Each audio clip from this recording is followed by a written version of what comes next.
Hello, everyone out there in Rumble X and YouTube land. Welcome back to Diego Knows. I, of course, am Diego here. And today we're going to talk about Wicked for Good, the new movie that just came out this weekend. Wicked for Good. yeah, this is the sequel to Wicked from last year, which I already viewed. I already reviewed it. The episodes are on this channel. I broke down that entire movie. And yes, for those of you who don't know, I did read the book. I read the book a long time, like 20-something years ago. Okay, I didn't actually read it. I listened to it. Okay, see this? This is a CD. Okay, this is what we had back in the day. All right, and obviously I wasn't. The internet wasn't what it is today back then. Okay, so there was no audio books on our Kindle or any of that crap. All right, so yes, I bought this thing because I was a fan of Wizard of Oz, and a lot of my friends that I work with told me that the play was great. The play was new at the time. Okay, and it was based on a book, so I figured I can read the book. Sure, I like The Wizard of Oz, right? So I read this thing. I listened to the whole thing. Okay, this is unabridged, so I listened to every single word that was written.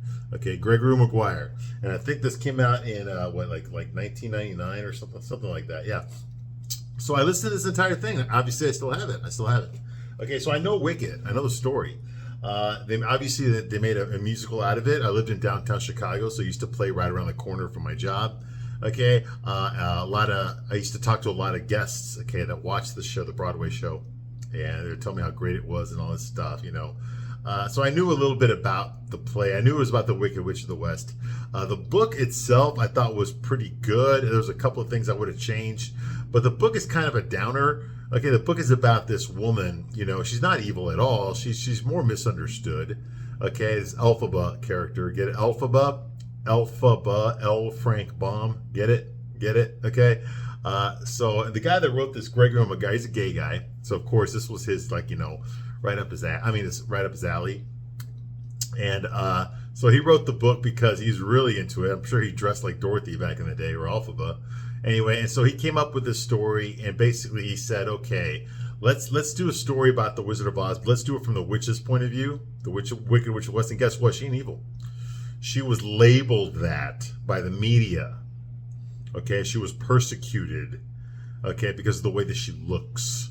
Okay, and obviously that's a very true aspect of life. Okay, even today we still live through that. So basically she had some really bad PR. Okay, she's not evil in that sense. She's ugly, but she's not evil. But because she looks evil, people assume that she's evil, and they treat her as if she's evil. So basically, everyone has carte blanche to treat Elphaba like crap because of the way that she looks. Okay, and she's very much aware that the people are disgusted by her. She's very much aware that she doesn't fit into society and stuff. Okay, and she has natural reactions like you and I. I mean, if someone insulted you, you get mad, right? Well, if she gets mad, then people think that she's diabolical and is trying to kill everybody. You see what I mean? That's the difference. We get mad. People know that we're just mad right now. We're not trying to take over the world or anything like that. If she gets mad, they think that that's what she's trying to do. Okay, so it's not fair to her. Okay, and you see, and then the book, the whole thing is from her point of view. Okay, at the very end of the book, yes, she is angry at Dorothy. Dorothy killed her sister. Okay, Dorothy killed her sister. Okay, so of course there's a part of her that wants revenge, but mostly she wants the shoes back, the slippers, whatever. They're not ruby in the book; they're silver. Okay, they're ruby in the original 1938 movie, but they're silver in the book. That's because MGM created ruby slippers for the movie because they would photograph better on camera. So they own the rights to ruby slippers. You can't use ruby slippers. Okay. So that's what happened. Okay, she wanted her shoes back, and Dorothy just wanted to go home. So they had a conflict of interests. Okay, and so Dorothy accidentally killed the witch, killed Elphaba by throwing water on her. Okay, that's what happened in the book. Okay, and in the book, her whole life flashes before her eyes at the end. Now in the book, they changed a lot of it from what you saw in the movie. For example, the Tin Man and the Scarecrow were not with Elphaba when she died at the end of the book. Okay, the Cowardly Lion was there, but Tin Man and Scarecrow were not there. Okay, and Dorothy threw the water because Elphaba accidentally caught her broomstick on fire. Okay, now in the movie, obviously the Scarecrow caught on fire. The witch Elphaba put the scarecrow on fire, so Dorothy threw the water to put out the fire of the scarecrow, and accidentally hit the witch, and that's why the witch died. Okay, but that's not what happened in the book. Okay, so the witch died. Okay, and that was the end of Elphaba. Okay, I mean, she had a son named Lear, I think his name was. Okay, and they made some sequels books, but Elphaba did not come back to life. Is the point? Okay, she died. That was her book. Okay, that was it. Okay, Wicked. That was the story about Elphaba. Elphaba Throp. Okay, so it ended right there. Okay, and I really enjoyed what I really enjoyed in the book was the fact that Glinda and Elphaba. Glinda wasn't evil either, but she's more real. Okay, but you know they had nothing in common, but they complemented each other. Like there was things that Elphaba could do that Glinda couldn't do, and vice versa. Okay, so they actually were really good friends. Okay, and they were both scared to go to the Emerald City, so they went together. That kind of a thing happened. Okay, so all that was pretty dead on. Okay, so when they based the Broadway play, they did that. Okay, they took those aspects of the book, but everything else they changed. Okay, they made it. The producers were all gay. Everyone involved is gay. Okay, on the Broadway show, so of course they had to make it gay. Okay, they had a hint of a lesbian love between Glinda and Elphaba. Okay, even like the love interest men on the show, like Bog and Fiyero, Prince Fiyero, they're played by gay guys. You know, so it's just like gay. It's just gay as hell, okay? Because that's the target audience, okay? Who the hell? I'm not the only straight guy in the theater, okay, that went to go see this movie. It's all women, little kids, and gay guys, okay? So I'm the only straight guy in the world that actually like spent money to go see this movie, okay? Because I enjoyed the last movie, okay? So I saw this one, I saw Wicked 2, okay? And obviously they kept all the gay stuff in there, you know, of course. The actor that plays Prince Fiyero, Jonathan Bailey, that guy is openly homosexual. He's married to a dude, all right? And yet he's playing like a straight guy. You know, how is that? How is it that straight guys are not allowed to play gay characters, but gay guys are allowed to play straight guys? How the hell does that work? Why is that allowed? Okay. Anyway, so the book I really enjoyed. Okay, I liked it a lot. Okay, the part one I already reviewed it. Okay, I made 20 videos on it. If you want to see what I thought about the part one, okay, I broke down every scene just like I'm going to do here. Okay, but I enjoyed part one for the most part. There was some woke crap in there, of course. All right, I already told you a lot about it. Okay, how Elphaba's the one. Well, she wasn't that in the book. You know, the one is the cliche in movies. Okay, that's what they did that in Mortal Kombat. They did that in The Matrix. They did that in Star Wars. I mean, they did. There's always the one. Okay, you were born to do it. That kind of thing. And Elphaba is clearly the one. Okay, she can do things that no other person in Oz can do. Okay, not even the wizard, not even Glinda. Glinda has no power. She fakes it. You know, that kind of. But Elphaba legitimately has powers. Why? Because she was born green and ugly. Okay, like what? That's the only explanation. Okay, she can automatically read a language from a spell book called the Grimoire. Okay, she's the only person that can read it, even though she's never been trained to read it. She's never seen the book before. You know, she's never been taught how to read that language, but she automatically knows how. Why? Because plot contrivance. Because they just wrote it that way. Because they don't want to spend time like having Elphaba actually learn how to read the book first. She was just born able to read it. Okay, nobody else can read it, but she can. All right, that kind of thing. Those are problems that I had. Okay. Otherwise, obviously it was woke, it was gay coded, all that kind of stuff. Yes, absolutely. Okay. The woke shit's there. Yeah, everyone's gay. Okay. Like, when Prince Fiyero shows up, he starts, everyone starts hitting on him. All the women and all the men start hitting on him, and he alludes that he goes both ways, which I'm sure he does. Okay. That means he likes men and boys. Okay, so there's a lot of that there. You got Bog as the beta male. Okay, he's just I hope Glinda likes me. Even though he's an ugly, short little guy, whatever. So all that stuff is in there. It's woke as hell. Okay, but there were some good elements about Wicked Part 1, and probably the best thing about Wicked Part 1, besides the way everything looked, the production value is really good. Special effects are really good. Oz looked beautiful. Everything looked beautiful. Okay, the animals, the forest, okay, the skylines, the rainbows, all that stuff looked really beautiful. Top notch. Great job with the CGI. on that. Okay, the songs were pretty damn good too. Okay, even though it's not my cup of tea, at least the fact that I remember the songs, you know, I'll defy gravity. The fact that I remember that song means that it left an impression on my subconscious. Okay, so that means it was worth remembering. Okay, it was worth remembering. Okay, you know, so they had some good songs in there, and despite and I know that in real life, you know, both Ariana Grande and Cynthia Erivo, they're both woke pieces of crap. Okay, woke as hell. Ariana Grande, I mean, her husband, I mean, she broke up a marriage. She broke up her own marriage and another actor's marriage. Okay, you know, the actor that plays Bog, I can't remember. I'll give you the name later, but he left his wife for Ariana Grande while they were making this part one. Okay, and Ariana Grande left her husband to be with this loser, okay, while they were making part one, okay? And the guy that left his wife, man, I mean, she'd just given birth to his kid, and he divorced her so he could be with Ariana Grande. So she's a homewrecker, okay? And she overdoses on Ozempic, okay? I mean, Glenn is supposed to be the beautiful witch, right? Okay, and Ariana Grande looks like a concentration camp survivor, okay? She's not pretty. I don't know why you girls think that like the thin is in or something like that. No, men like women that are fit. We don't like women that are bony, okay? And Ariana Grande is bony, okay? She got no tits, no ass, no legs, no nothing. She barely got a face. I mean, she's got Ozempic face, okay? And she's covered in makeup. So it's like, what the hell? You're supposed to be the pretty one here, okay? You know, and then, of course, Cynthia Erivo, who, by the way, GQ just named Cynthia Erivo Man of the Year. That should tell you everything about her politics and who she is. Okay, well, if you're a man, Cynthia Erivo, why the fuck do you cry when a helicopter flies over you in an interview? Okay, why do you cry about fucking everything? That's her in every fucking interview. You know, what the fuck, man? If you're a man, act like fucking one. Act like one. Jesus fucking Christ. Anyway, Cynthia Erivo, yeah, she's another woke piece of shit. She played Jesus Christ Superstar on Broadway. Okay, yes, this black, disgusting, ugly lesbo thing with fucking like 8-inch fingernails.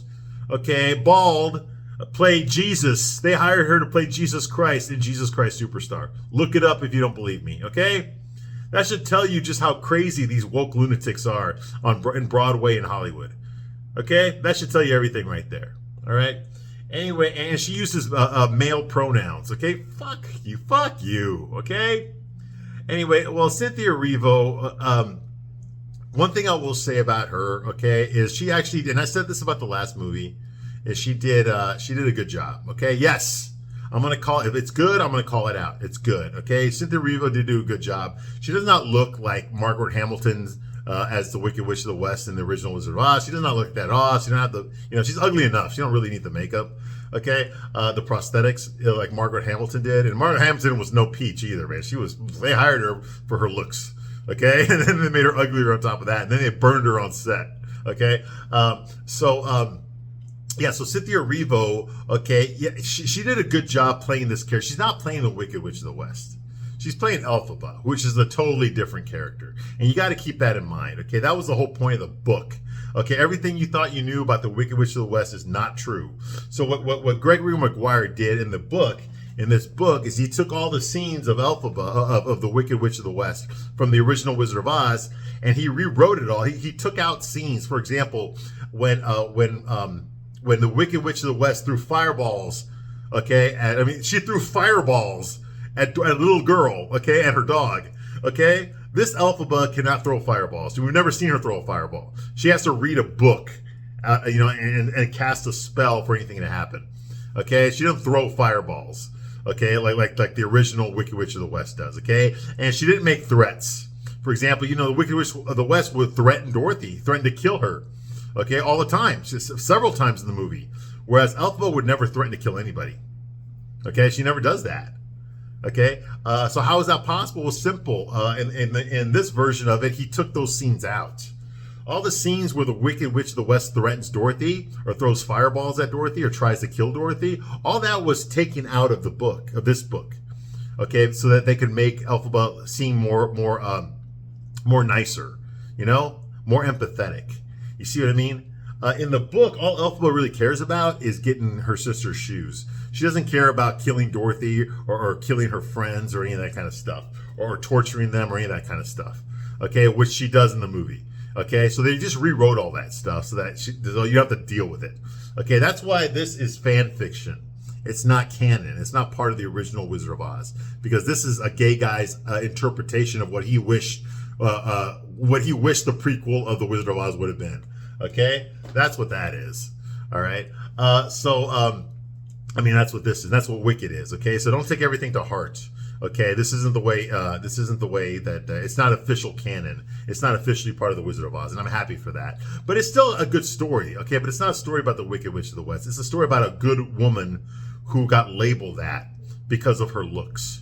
Okay, so I can understand that. That's a very human story there, and a lot of people can relate to that. Okay, and I think that's where the movie succeeded. Okay, is people can relate to that. And one thing I'll say about Cynthia Erivo, and I'll say this about this movie because I have seen Wicked too. I have seen Wicked for Good now. Okay, and I will say this. Okay, Cynthia Erivo does a really good job playing this character. Okay, I know. Just said she's ugly and all, and she is, and she's woke, and she's still all those things.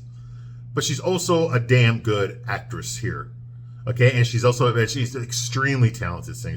She's the best singer in this movie, okay? And the last one as well, okay? She can fucking sing, okay?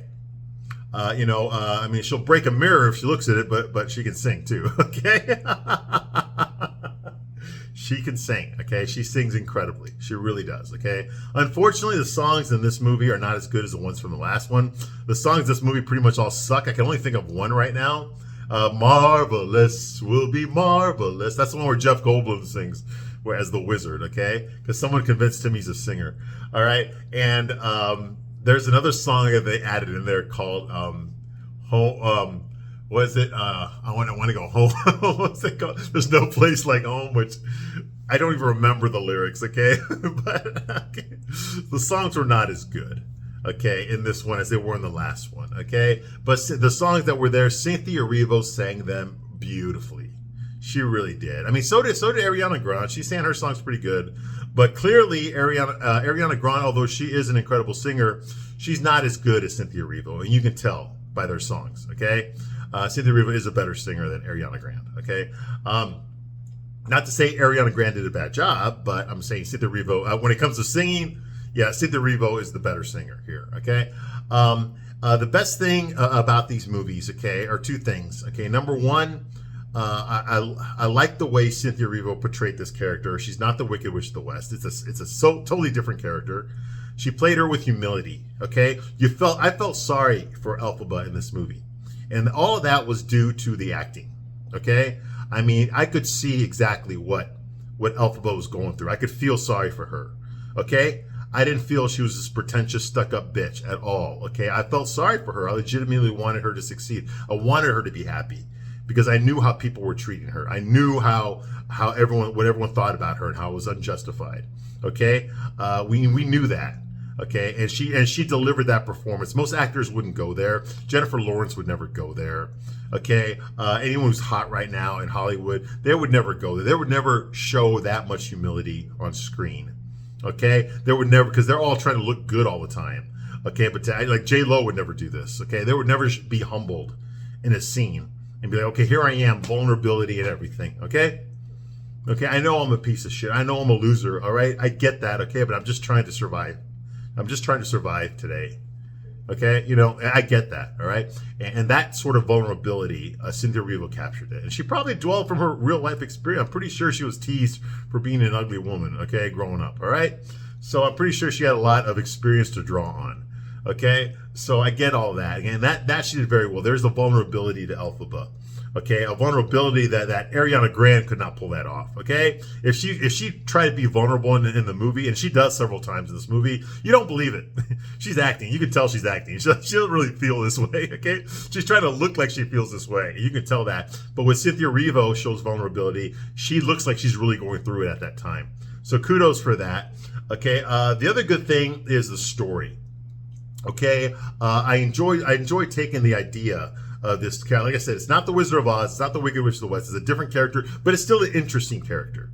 It's about a woman who's an outcast, okay, and taking that story and her using what she's able to do, okay, to survive, okay. And I thought that was interesting, Okay, the way that what the story was about this woman trying to better her life with all these obstacles in front of her. Okay, those are good stories to tell. You know. Also, probably the best thing about Wicked, okay, about Wicked for Good here, okay, is, how do I say this? Okay, probably the best thing is that clearly Elphaba is overpowered. She's got the Grimoire spell book now. She can do whatever she wants. She's at war with the wizard for some reason, which is stupid. She can kill the wizard anytime she wants. Those flying monkeys are not going to stop her. Okay, nobody could stop her. Okay, Madame Morrible could not stop her. Glinda has no powers. Nobody can stop Elphaba. Okay, she could take over Oz automatically. All she has to do is cast a spell, and she can take over the whole damn all of Oz herself. Okay, she doesn't need to go to war with the wizards. She doesn't need to recruit animals and get them to stay. She doesn't need to do any of that stuff. She's overpowered. Okay, and the book kind of, and not the book, but the movie forgets that. Okay, you've got all this conflict with the wizard, the back and forth. Should I join him? Should I not? Should I trust him this time? Should I not? Oh my God, we've got to rise up against him. You don't need to do any of that shit because she could knock out the wizard like that if she wanted to, but she doesn't. Okay, so that's a huge plot hole right there. Okay, but on some aspect of that, it does work, and I'm going to tell you what it is. Okay, something that I figured out when I watched the movie yesterday.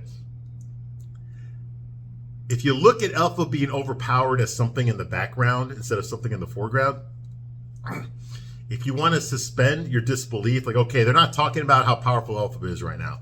In fact, they're talking about her vulnerabilities, right? They're talking about her singing, her and Glinda singing about their feelings and crying and all that kind of shit. That goes on for like 2 hours, all right? But the thing about Elphaba, what I really liked about this movie, what Cynthia Erivo did really well, okay, was that there's a song, there's a lyric in one of her songs where she says, "Look at me, I'm limited. I'm limited." Okay, and what really moved me about that was that in the back of my mind, I know how powerful Elphaba is. I know that she can take over Oz anytime she wants. Okay, she's got the resources to do it. Okay, and she's even got the righteousness to do it. Okay, the leader's evil. I'll be a better leader than him. I'll get rid of the evil leader and I'll take over because I'm better than him. So I get that there's purpose there. There's agency there. She can do these things. But yeah, she still cries about being limited. Why would someone that powerful be limited? How could someone that powerful be limited? And that's when you get like, okay, the reason Elphaba says that she's limited is because she can do all these things that we can't do, that Glinda can't do. Because she's telling this to Glinda.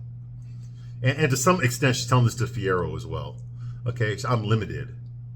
Okay, which means that we know that she can do all these things that Fiyero can't do, that the wizard can't do, that Madame Morrible can't do, that Glinda can't do. She can do all these things, but she doesn't. She sees herself as limited because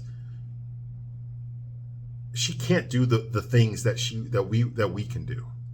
You see what I mean? The things that we can do are the things that she can't do. The things that normal people have. The agency that normal people have, she doesn't have. Okay? And that's what hurts her. Okay? She can't look like a normal person.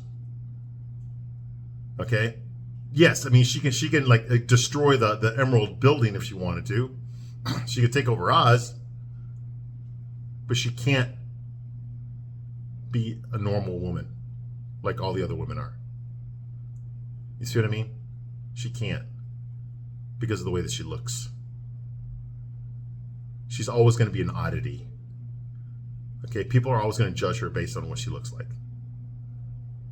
People are always going to be scared of her. Right now everybody hates her. That's because of the bad PR that the wizard put in motion, all the flyers that he puts out. The witch is evil, she needs to die, that kind of stuff. But she can't stop that. She has no power over that. There's nothing she can do about that. She can't make the people like her. She can't make the people love her. She can't make anybody love her. She's powerless over those things. And for her, those are the things that matter the most. Not all these powers that she can do. Not being able to make a monkey grow wings or any of that stuff, or turning people into scarecrows or tin men or all that kind of stuff. That's the stuff that she can do that nobody else can do, and that's why people are afraid of her. But the things that she can't do, like just like have a guy fall in love with her, or just have like a friend that she doesn't have to keep a secret, or just just being able to walk into the Emerald City, and people not throwing things at her, and people not calling her names, and people not trying to arrest her, and people trying to hurt her. You see what I mean? Those are the things that she can't do. And those are the things that are most important to her. Okay? All this is unsaid. You got to read between the lines, okay? You got to look at the what's going on, okay? This is all like going on in the background, okay? This is in the forefront. The forefront, you just see this ugly woman crying about her feelings and stuff, and trying to fight for animal rights. But behind all that, you can see that as powerful as she is, she doesn't see herself as powerful. Okay? She doesn't see herself as powerful because of all the things that she can't do. She can't have a normal life. She can't be loved like Glinda can. You see what I mean? She can't be praised and worshipped like Glinda can. She can't be popular like Glinda is. Okay? And even though I think Ariana Grande looks like a concentration camp survivor, she does look better than Cynthia Erivo. So I get that, okay? She can't be as pretty as Glinda. You see what I mean? And these are the things that are important to her. She never wanted to be the Wicked Witch. She never wanted people to hate her. She never wanted her father to hate her. Okay, she never wanted her sister to be crippled or to or to also be an outcast.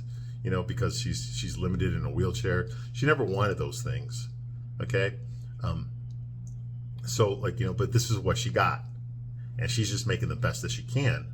It's hard enough to try to have a happy and joyous life when you look like Elphaba. Okay, it's even worse when everybody hates you for things that you didn't even do. You see what I mean? Just bad PR. And that's the part that moved me emotionally. Like, okay, yeah, I get why she is the way she is. I get why she sees herself the way that she is, because she's always been told this. I mean, everybody hates her. Everybody wants to kill her. They're burning effigies of her, in the movie. They're handing all those pamphlets, all those posters of her being wicked and stuff, And she didn't deserve any of that. She got labeled that because of what she looks like, And if anybody out there has any sort of compassion, if there's an ounce of humanity inside of you, then you know that that's wrong to treat people that way. You know that you don't want to be treated that way. And in some sense, all of us feel that way at some times. We've all done something embarrassing in front of people. We've all made a mistake. We've all looked like a fool sometimes. But she feels that with the way we feel in those moments is the way she feels all the time. You see what I mean? And there's nothing she can do about it. What's she going to do? Apologize for being alive? You see what I mean? She just wants her own little slice of happiness. She just wants the boyfriend. She just wants, love. She just wants to, she wants, not only does she want to belong in Oz, she wants all the animals to belong there too. You see what I mean? So in a sense, she's a very good person, a very persecuted person. It reminds me of a movie I saw a long time ago about the Elephant Man. I think it came out in 1980. It was with what's his name was in it? Anthony Hopkins was in it. All right, it was called The Elephant Man. It was a black and white movie. Even though it came in 1980, it was a black and white movie. Okay, about Joseph Merrick, the Elephant Man, and the Elephant Man was like that too. He was disgusting looking. He was a carnival sideshow. Okay, but he was actually a very nice man. He was actually a very compassionate man. Very aware that people were afraid of him. Very aware that he could never have a normal life. He had to sleep sitting up. He couldn't even lay down because his head was too big. He would have died, But he was very much into the arts. He was very intelligent. He read lots of books. He was very devout Christian. He could, if you had a conversation with him, he knew a lot of things. He read a lot of books. He knew a lot of subjects. Okay, he classically trained himself. He could talk to diplomats. He could talk to princesses, to celebrities. He could talk to them on their own level, okay? Because he was very intelligent and very witty, okay?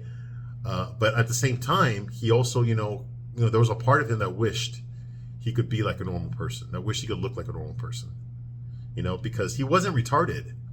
It's not like he didn't know that he was ugly. He knew he was ugly, And he didn't get angry, or he didn't like hate humanity over it either, which is what he could have done, and it would have been understandable. Hate the human race because they hate you, and just like Elphaba, she doesn't hate everybody in Oz just because they hate her, And to me, that's a very human story. That's a very compassionate story there, So I appreciated that. Okay, I appreciate the character. The character is very well written. Like I said, it's not the Wicked Witch of the West, but the character is very well written.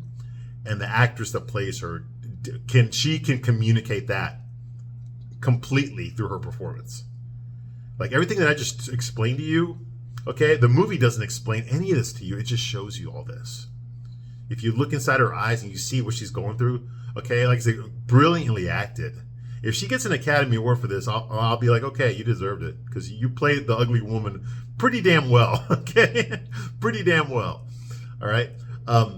And she communicated that very well, okay? And I think that's probably what the best part of the movie was for me, was that here's this, I know she's a stuck-up piece of crap, woke actress in real life, but that's not the character she played. That's not the character that was written in this book, in this movie, okay? The character that she played, Elphaba, in this book, okay, is not Cynthia Erivo. It's someone else, okay? And Cynthia Erivo communicated that character to me, okay? And I thought that was great. Okay, so to me, that's probably one of the best. The way everything looks, okay? The movie's not as good as the last one, definitely not, okay? The last one, I think I gave it a 7. This one, I'm going to give it a 6, okay? It's basically Act 2 of the play, and Act 1 of the Broadway play was like an hour and a half or 2 hours, and Act 2 of the play was 45 minutes. So Act 1 was the first movie. Act 2, they have to make a 45-minute story last for 2 hours. So they had to add other songs. They had to make scenes that just dragged out, that were boring. A lot of fucking singing to each other about their feelings. I was like, dude, did you have to film all this? This is like they do this on soap operas where they have people just in one room talking for like 10 minutes, 15 minutes. Well, these women are singing to each other for like 15 minutes in the same room. They don't even leave the room. Like, what the hell? This is a movie about people singing about their feelings and talking to each other in a room. Come on. You got a broomstick. Go out there. Go flying around. Let's go see some animals. Let's go see some sights. You see what I mean? Let's get some tension here. You see what I mean? It's a lot of boring stuff, okay? But the stuff that's good in there, it works. It works, okay?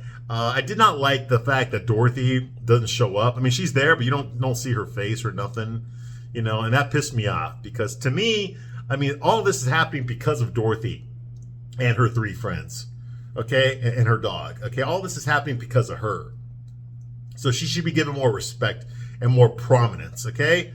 The way I look at it is what it should have happened is that Elphaba should have been the main character, okay? But once Dorothy sets foot in Oz, now you've got the real antagonist, and it's not the wizard, it's Dorothy. It's Dorothy, okay? So let's have Elphaba having a conflict here. Okay, I hate this girl for killing my sister, and I got to stop her, okay? And if you could have written her as not as evil, but in her mind, she's the good guy. She needs to get those slippers, those shoes, okay, from this girl, okay? And she's going to do what she has to do to get them, okay? But if they'd written the story correctly, you would have wanted Elphaba to get those slippers. But at the same time, because you already know Dorothy's story, because you already saw her movie a long time ago, you don't want anything bad to happen to Dorothy either, but there's going to be a conflict here. You can have 2 good people that both want the same thing. There's going to be a conflict here. And that's what I wanted to see. I wanted to see the conflict here. I wanted to see how that's going to play out. You got 2 good characters after one thing, and they're going to collide. That would have been better. Okay, but we're not shown that here. We don't even see Dorothy's face. They always hide her face throughout all of this. Okay, so to me, it's like, damn,